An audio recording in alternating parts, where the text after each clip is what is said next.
अभूतपूर्व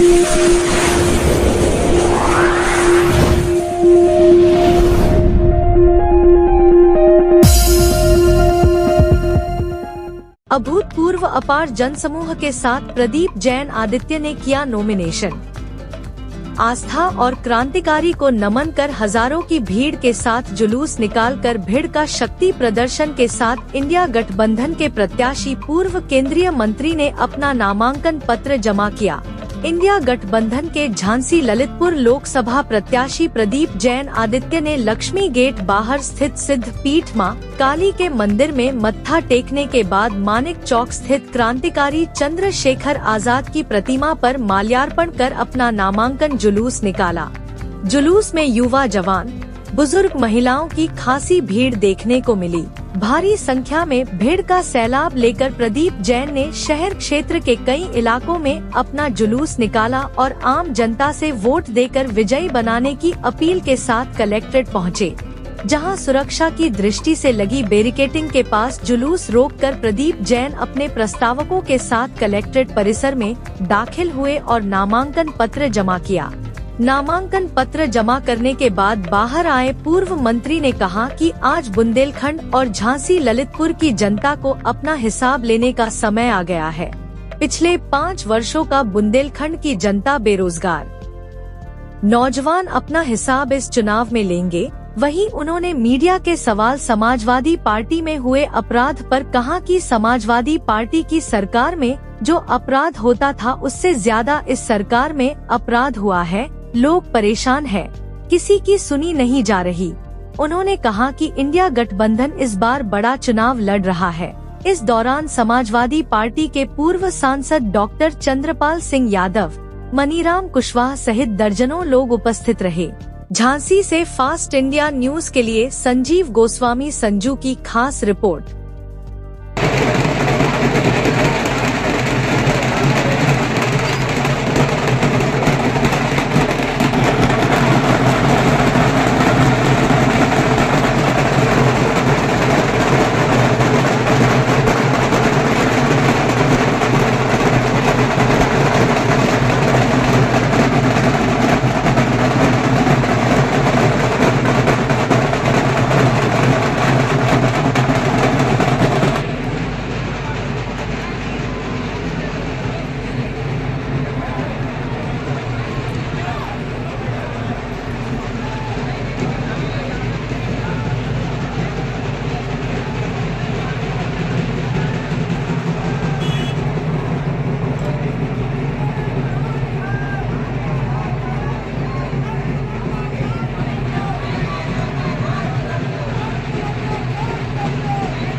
कटोरा लेके मांगोगे फिर भी वो योगी और वो पंजाब में मोहर लगा दो।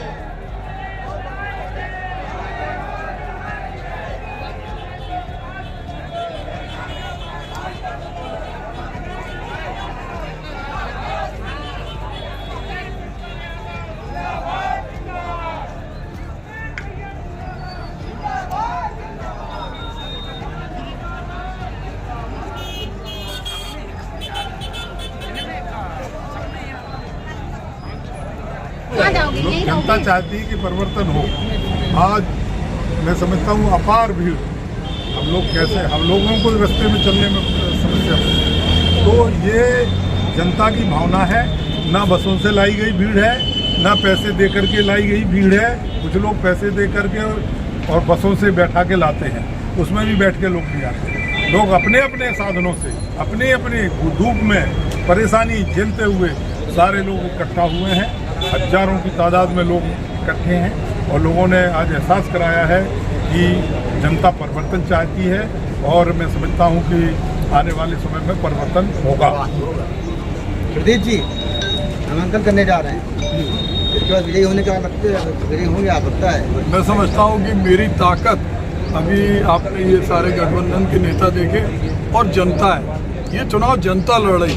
जनता ने देखा कि हमारे यहाँ का सांसद 5 साल तक कुंभकर्णी नींद में सोता रहा। 15,000 मकान छोड़ने पर प्रशासन आमादा हुआ तो उनकी आवाज़ संसद में नहीं सुनाई दी। झांसी स्मार्ट सिटी का नाम बदला गया, कोई प्रतिक्रिया नहीं। झांसी की उम्र 15 वर्ष बताई गई। शमशान घाट पर हाउस टैक्स लग गया। आज 2 गांव जो उनने गोद लिए थे, BHEL के पास शर्मा गांव और तालबेट का गांव, उन दोनों गांव में आज पानी तक नहीं है। 10 लोगों को रोजगार नहीं दिया। वो कहते हैं मोदी के नाम का वोट दो। तो क्या मोदी जी 2 गांव का विकास नहीं करा सकते थे? आज क्यों गांव वाले कहते हैं कि इस गांव में घुसना का निषेध है? निश्चित रूप से ये नींद जनता तोड़ेगी।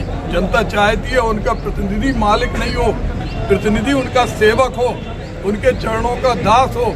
24 घंटे जिसके घर के दरवाजा नहीं खुले उसे जनप्रतिनिधि बनने का कोई हक नहीं है। मेरे पास जनबल है ना बाहुबल है, एक बल है जनता का बल। और वो जनता का बल आप देखो, जिस तरह हम गांव में जाते हैं तो लोग कहते हैं कि 400 पार का नारा लगा रहे हैं, संविधान बदलना चाहते हैं। आज देश के अंदर बदलाव की स्थिति है।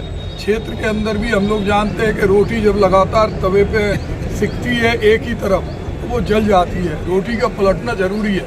5 साल सांसद जी का भी कार्यकाल आपने देखा, चंद्रपाल सिंह जी का, पूरी दुनिया में झांसी का नाम गौरवान्वित किया। आज उनकी संपत्ति 84 करोड़ बढ़ गई। जनता की जेब में 10 रुपए नहीं है। केवल उसे आटा और चावल देकर पूर्ति नहीं हो सकती। मकान तोड़े जाते हैं, नौकरी से निकाला जाता है। झांसी के अंदर कोई प्रतिक्रिया नहीं। अभी चुनाव के समय में पीने का पानी नहीं मिल रहा। मेडिकल कॉलेज के इमरजेंसी में मरीज तड़प रहे, लेकिन एक बोल नहीं फूटता, बस मोदी के नाम पे वोट दे दो। अरे प्रधानमंत्री जी चुनाव नहीं लड़ रहे। करारी के अंदर, रूद करारी के अंदर दर्जनों गाय मर गई। पीने का पानी नहीं था, चारा नहीं था। हम लोगों ने गाय की आवाज उठाई तो हमारे घर पे सेना भेज दी, पुलिस भेज दी। वो तो सुप्रीम कोर्ट को हम धन्यवाद देते हैं, जहां पर हमने गुहार लगाई जब महीनों बाद हमारे घर से पुलिस हटी। संत रविदास क्या भगवान नहीं है, संत नहीं है? उन संत रविदास जिनके नाम पर देश में जब लोधी आए थे तो उन्होंने निजामुद्दीन के अंदर, तुगलकाबाद के अंदर एक मंदिर बनवाया था। हम उनकी मूर्ति लगवा रहे थे। प्रशासन के अधिकारी बैठे थे, पुलिस के अधिकारी बैठे थे। तय हुआ कि 8 दिन बाद मूर्ति लगेगी। मूर्ति का वजह नहीं, हम लोगों पे मुकदमा लगा दी, 12 धाराएं लगा दी। हम पे लगा दो मुकदमे, लेकिन अहरवार समाज के, गरीब समाज के, ईमानदार समाज के, वो अहरवार समाज जिस समाज को मुख्य धारा में लाने के लिए महात्मा गांधी से लेकर श्रीमती इंदिरा गांधी तक ने लगातार प्रयास किए, आज उस अहरवार समाज के 70 महिलाओं पर और नौजवानों पर मुकदमे लगे। क्या कसूर था उनका? हम पे लगाओ मुकदमे, हम लोगों नेताओं पे लगाओ, हमें कोई परवाह नहीं है। आज वो रो रहे हैं। एक साहू समाज का व्यक्ति जब प्रेमनगर के अंदर उसके लड़के को मार दिया, थाने के अंदर वो लाश रख के, हमारे इम्तियाज भाई थे, केवल ये कह रहा था कि उसके खिलाफ कार्रवाई हो जिसने वसूली के नाम पर पुलिस की वर्दी में इससे पैसा वसूला और फिर ये हुआ, हमारी रिपोर्ट नहीं लिखी गई, उनकी रिपोर्ट लिखी और 20 धाराएं हम लोगों पे लगा दी। तो हम लोग मुकदमों से डरने वाले नहीं हैं, जनता के लिए जीते हैं और जनता के लिए मरेंगे, लेकिन बुंदेलखंड प्रांत बनवाएंगे, बुंदेलखंड को मुख्य धारा में लगवाएंगे। हम लोग जुमलेबाजी नहीं करते। प्रदीप जी, आप चुनावी मैदान में हैं, स्थानीय मुद्दे अगर हम बताना शुरू करें तो मैं समझता हूँ कम से कम पूरा दिन गुजर जाएगा। ऐसा कोई मुद्दा नहीं है जिस मुद्दे से आम जनता परेशान ना हो। कागजों में स्मार्ट सिटी है, केवल पिंक टॉयलेट बने, लोगों को पीने का पानी नहीं मिल रहा, नाली का पानी मिल रहा, टैंकर पहुंच नहीं रहे। स्वास्थ्य की स्थिति ये है कि पोस्टमार्टम हाउस में लाशें कई दिनों पड़ी रहती, जंगली जानवर खा जाते। शमशान घाट पर हाउस टैक्स लग रहा। आज जिस तरह से झांसी के स्वाभिमान को ललकारा, पहले झांसी का नाम बदला, झांसी की जन्मस्थली 15 दिन बताई, और इसके साथ साथ बेरोजगारी का ये आलम है कि हर 10 घर में 9 लोग बेरोजगार हैं। किसी के पास कोई काम नहीं है, कोई ठेला लगा रहा, कोई कहीं किसी दुकान पे 5,000 रुपए की नौकरी कर रहा, और सरकार की कोई नियत और नीति रोजगार की नहीं है। मंत्री जी, भाजपा पार्टी कहती है कि राशन दे रहे हैं, गरीबों को मकान दे रहे हैं, रोजगार दे रहे हैं, क्या किसी पे एहसान कर रहे हैं? वो जनता के पैसे का दुरुपयोग कर रहे हैं। आप काम दीजिए। आज एक पढ़ा लिखा नौजवान जिसके माता पिता ने कर्ज लेके अपने बेटे को पढ़ाया, वो 2 किलो आटा 3 किलो चावल की परिकल्पना करेगा, मसाले नहीं आएंगे, घर में विवाह नहीं होगा, घर के और कोई काम नहीं होंगे। किस तरह उन्होंने लटका के, एक तरफ कहते हमने गरीबी हटा दी और दूसरी तरफ चावल और गेहूं बांट के वो कहते मैंने काम किया।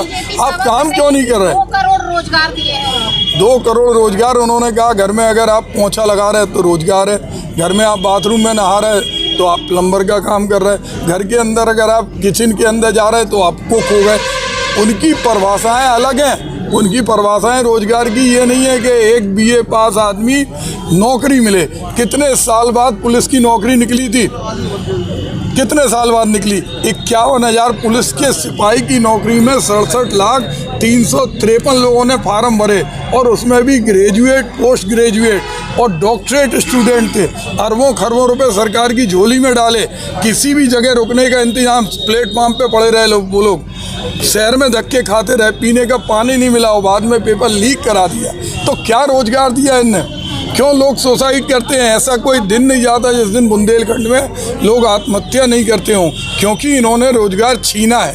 कोरोना में जो लड़के काम करते थे उनको नौकरी से निकाल दिया। BHEL में जब हम लोकोमोटिव और ट्रांसफार्मर के ऑर्डर लाए थे बिलासराव देशमुख के समय में, सांसद जी उसके पहले लोकोमोटिव का उन्होंने विस्तार कराया था, वो उन लोगों को भी आज वहाँ से निकाल दिया। तो इन्होंने छीनने का काम किया। डिफेंस कॉरिडोर के नाम पर, ग्रोथ सेंटर के नाम पर, अब बीडा के नाम पर कीमतें नहीं बढ़ाई, अब बड़े लोगों की झोली में डाल देंगे। अरे एक चिटपिटी नहीं बनती डिफेंस कॉरिडोर में। ग्रोथ सेंटर में केवल एक LNCT कॉलेज को ज़मीन दे दी 1 रुपये पे। आज इनका एक ही लक्ष्य है, आज दवाई की फैक्ट्री खोल दी सैदपुर फार्म में किसी प्राइवेट कंपनी को लाभ देने के लिए। अरे वहाँ बुंदेलखंड सेंट्रल एग्रीकल्चर यूनिवर्सिटी की एक कॉलेज खुलना था, ललितपुर के लोगों ने ट्रेन नहीं देखी थी, हमने स्वीकृत कराई थी कि मेहरौनी से सागर तक रेल लाइन डले, लेकिन सांसद जी खामोश संसद में बैठे रहे। रेल नीर उद्योग जो 500 करोड़ रुपए की लागत से ललितपुर में स्वीकृत था वो चला गया, हर चीज़ छीनी गई। बुंदेलखंड के लोगों की अस्मिता को ललकारा, स्वाभिमान को चोट पहुंचाई, और ये बुंदेलखंड के लोग अपने अपमान का बदला लेना जानते हैं। वो खुले मन से कह रहे थे कि यहाँ ट्रेनें नहीं रुकती थी और उन्होंने हवाई अड्डे की सौगात दी है। देखिए, वो तो ये भी कह रहे हैं कि हम 4,000 सीटें जीतेंगे। उनके नीतीश कुमार जी जो अलायंस पार्टनर है, अब वो तो कुछ भी कह सकते। वो चांद पे प्लॉट बेच रहे थे, कश्मीर में लोगों के मकान बन रहे थे। क्या क्या जुमले चलते हैं आप लोग भी जानती हैं। किसी के खाते में पैसा आया, किसी को रोजगार मिला। स्मार्ट सिटी झांसी में आप लोग रहते हैं, ट्रैफिक के चालान के अलावा किसी को कुछ मिलता है? स्कूटर पे चालान, कार पे चालान। अब तो एक और चीज़ हो गई कि जो मीटर लगे हुए हैं बिजली के, तेज़ी से भाग रहे हैं। आपको लगता है कि जनता ही चुनाव लड़ रही? आज 15-20 हज़ार जो लोग आए वो मेरी औकात नहीं थी, मेरे पास कोई जाति बल नहीं है, कोई धनबल नहीं है, कोई बाहुबल नहीं है, हमारे नेताओं का बल है, साथियों का बल है, जनता का बल है। गाँव क्षेत्र में कितना विकास किया वर्तमान सांसद? वर्तमान सांसद जी ने 2 गांव गोद लिए थे। 1768 गांव में 2 गांव गोद लिए थे। एक तो BHEL के पास शर्मा, जहाँ के लोग बोर्ड लगाए कि यहाँ घुसना मना है। एक तालबेट का गांव है, उसकी पूरी खबर नेशनल पेपरों में छपी। और इसके अलावा 15,000 मकान जो टूट रहे, उन मकानों में जिसमें बिजली का बिल दिया जाता, जिसमें लाइट का बिल दिया जाता, सांसद विधायक निधि से सड़कें बनी, सरकार के प्रशासनिक अधिकारियों ने, विभागों ने उसमें किस तरह नक्शे पास किए, नहीं किए, मकान बनते रहे, उन पर तलवार लटक रही। उनकी लड़ाई नहीं लड़ी, उनकी आवाज़ कभी संसद में सुनाई नहीं दी। हमारे पास वो लोग आए, हम NGT में गए। NGT में हमने गौरव के द्वारा उसको अपील किया, चूँकि हम समझते हैं कि जनप्रतिनिधि हों या ना हो, इस माटी का इतना कर्जा रहता है कि एक ड्राइवर के बेटे को अगर 2 बार विधायक और सांसद बनवाया, और इसीलिए जब ड्राइवरों पे संकट आया था, एक व्यक्ति ड्राइवर है, कोई 2 सीटर का है, कोई स्कूटर का है, कोई कार का है, और उसको सज़ा मिलेगी। हमारे पापा ने मुझसे कहा कि तुम ड्राइवर की औलाद हो, क्या तुम ड्राइवरों के पक्ष में नहीं बोलो? सबसे पहले हम और सांसद जी गए थे ड्राइवरों के बीच में, डमडम ब्यास गए थे, और ड्राइवरों को ये आश्वासन दिया था कि गृह मंत्री का अहंकार टूटेगा और ये काला कानून वापस होगा। उन्होंने वापस लेना पड़ा।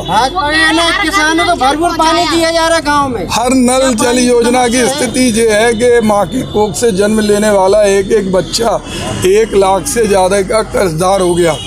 पूरे गांव की सड़कें खुद ही पड़ी हैं, कहीं पाइप डले, कहीं नहीं डले, बरसात में खचे हो जाते। 2022 में कहा था कि गांव में पानी, जब झांसी में पानी दे पा रहे तो गांव में क्या देंगे? गांव के लोग प्यासे मर रहे।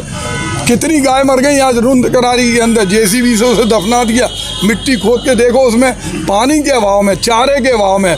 और जिन प्रधानों ने चारे के पैसे दिए थे पिछले 5 साल से, उन्हें पैसे नहीं मिल रहे। तो ये सरकार पूरी तरह से, चाहे गाय हो चाहे इंसान हो, भाजपा तो अपने आप को कहती है हम गौ रक्षक है। अब ऐसी अगर गौ रक्षा है तो हम उन्हें प्रणाम करते हैं, ऐसी गौ रक्षा नहीं करें। गाय हमारी माता है, हम धर्म को पाखंड नहीं बनाते, हम धर्म को विज्ञापन का आधार नहीं बनाते, लेकिन हम गाय माता के लिए, जब जिंदा पशुओं का निर्यात करने का एक मसौदा आपने सुना होगा, हिंदुस्तान से उन्होंने एक मसौदा पारित किया था कि जिंदा पशु यहाँ से प्लेन में जाएंगे। और जब लोगों ने आंदोलन किया, पूज्य महाराज श्री ने जब लगातार मेल भेजी, तो वो मसौदा उन्होंने फिर वापस दिया। उन्होंने मऊरानीपुर में खुले मंच से कहा कि उन्होंने किसी प्रकार का कोई वादा नहीं किया था, केवल कहा था मैं प्रयास करूंगा। नहीं, वो तो राजा हैं, बहुत बड़े उद्योगपति हैं, उनके मुखारबिंद से तो कोहिनूर हीरे टपकते हैं। वो वायदा नहीं करते, वो तो अगर एक शब्द बोल दें तो पूरी जनता फिदा हो जाती। वो कहती है हम आपको 20-25 लाख वोटों से जिता देंगे। चुनाव में भाजपा इसलिए जीती,